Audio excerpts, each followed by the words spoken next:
कोण वाजवतोय? इथं मंदिर पण नाहीये. यो यो संबळचा आवाज दिसतोय.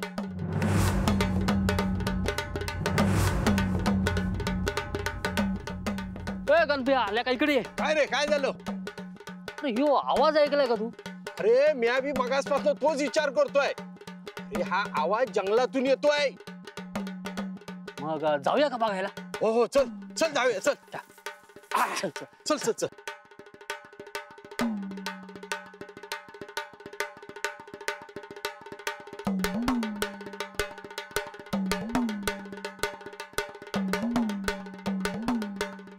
इकडून आवाज येतोय.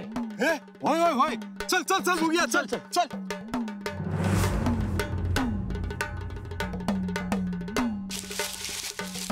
इकडून आवाज येतोय. चल जाऊया. चल चल चल.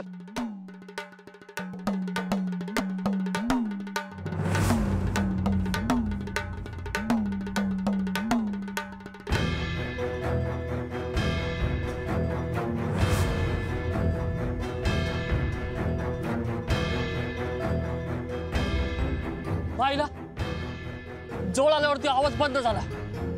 काहीतरी गडबड नाही ना? नाही म्हणजे कसं, आवाज करून जवळ बोलवायचं आणि मग काटा काढायचा. गबे, अरे काय मर्दासारखा मर्द असून घाबरतोय? चाल चल. हा,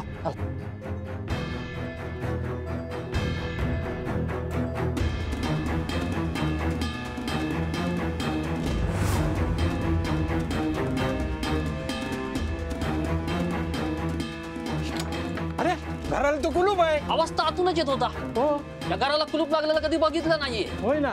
नक्की काहीतरी भानगड आहे. काय करायचं आता? अरे तोडूया, चल दगड घेऊन ये. नाही नाही.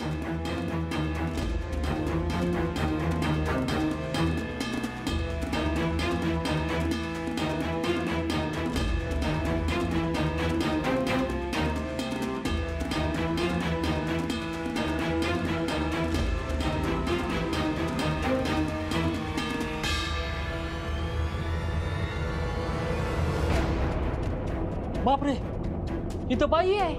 ही तर काय करी ती? अरे मी हिला ओळखीतो.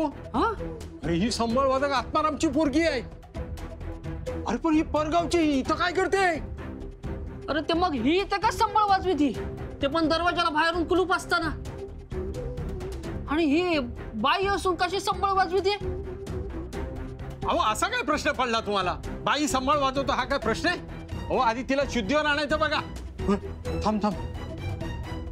हो ताई, हो ताई. थांब थांब, मी पाणी आणतो. थांब. हा जा लवकर ये.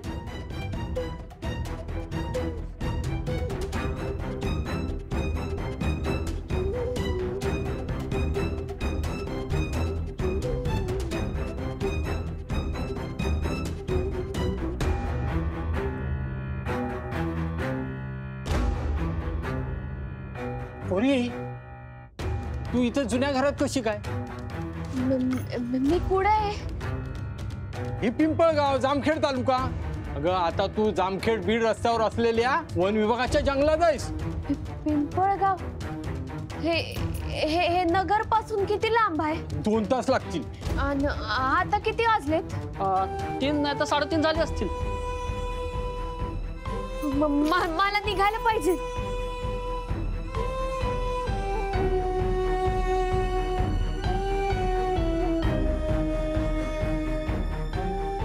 तुमचे लय उपकार झाले. तुम्ही अगदी येळेवर धावून आलात. मी निघते.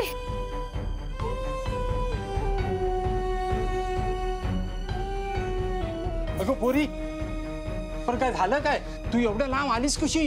देवी आई माही अशीच एकापेक्षा एक अवघड परीक्षा घेत असते. तिला मला नवीन आव्हानं द्यायला आवडतं. मला ते पार पाडायला येते.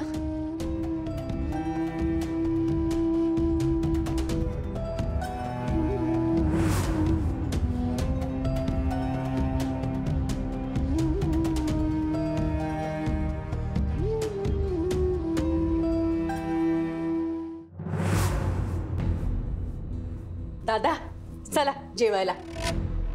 त्या डायनिंग टेबलवर. हो तुम्ही जेवा, माझी इच्छा नाहीये. अहो असे काय करताय, चला ना. नाही ग, त्या मुक्ताने त्या थिरडीला त्या डायनिंग टेबलवर आणून बसवलं त्या क्षणी माझी इच्छा मेली.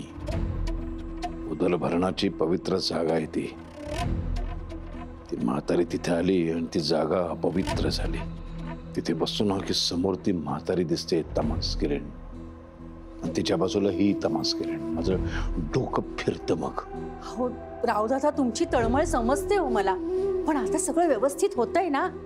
अहो आताच तर आम्ही त्या आर्याला हळद लावून सुद्धा आलोय. हो सगळ्या गोष्टींचा बदला घेतोय ना आपण.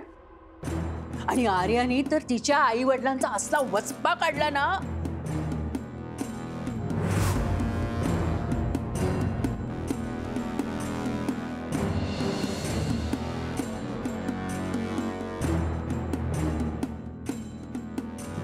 शॉर्टकट मारून श्रीमंत व्हायला गेल्यावर काय हाल होतात हे मुक्ताच्या आई वडिलांना आता चांगलंच समजले.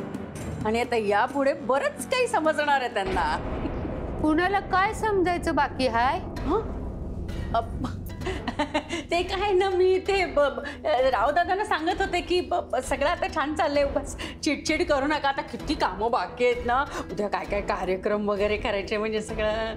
पर रावसाहेब का चिडचिड करतायत? हा? या घरची मुक्त सून होती म्हणून? तो निर्णय माझा होता. मी स्वेच्छेने तिला सून करून घेतली. नाही म्हणजे तो निर्णय मनाविरुद्ध घेतलाय का काही डाव आखून घेतलाय? तुझं प्रॉब्लेम काय आहे ग? जेव्हा मी तिला नाकारले तेव्हाही तुला त्रास झाला, आता तिला स्वीकारलंय तरी त्रास होतोय. स्वीकारल्याचा त्रास होत नाही, पण त्याच्यानंतर जे घडतंय ना त्याचा त्रास होतोय. देवा, काय बोलताय तुम्ही सासूबाई? आता तर सगळं चांगलं घडतंय ना. चांगलं घडतंय ना व? मग मला सांगा, मुक्ता कुठं हाय?